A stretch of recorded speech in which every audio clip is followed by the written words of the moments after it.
This week's book is The Digger and the Flower, and it is written by Joseph Kuffler.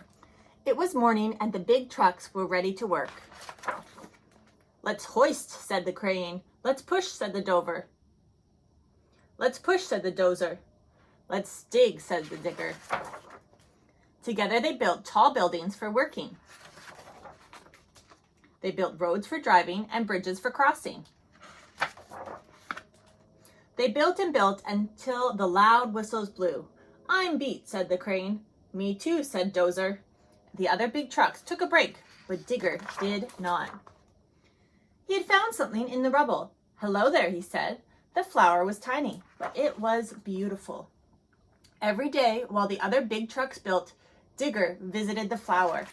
He watered it when its leaves looked dry.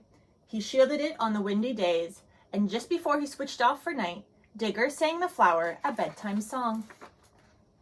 The flower grew, but the city grew too. Soon, every space had been filled.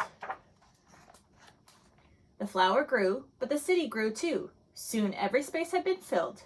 Every space but one. "We need to put a building here," said Crane. Dozer started his engine before Digger could stop him.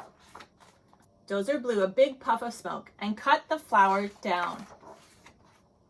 Then the other big trucks went back to work, but Digger did not. When the smoke cleared, Digger saw something in the rubble. "Little seeds," he said. He scooped them up and drove. He drove past the tall buildings, past the farthest house on the farthest street. He drove to a place no big truck had ever been. There, Digger stopped.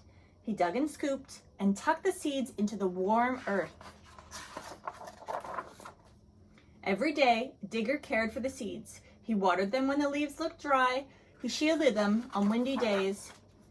And just before he switched off for the night, Digger sang the flowers a bedtime song.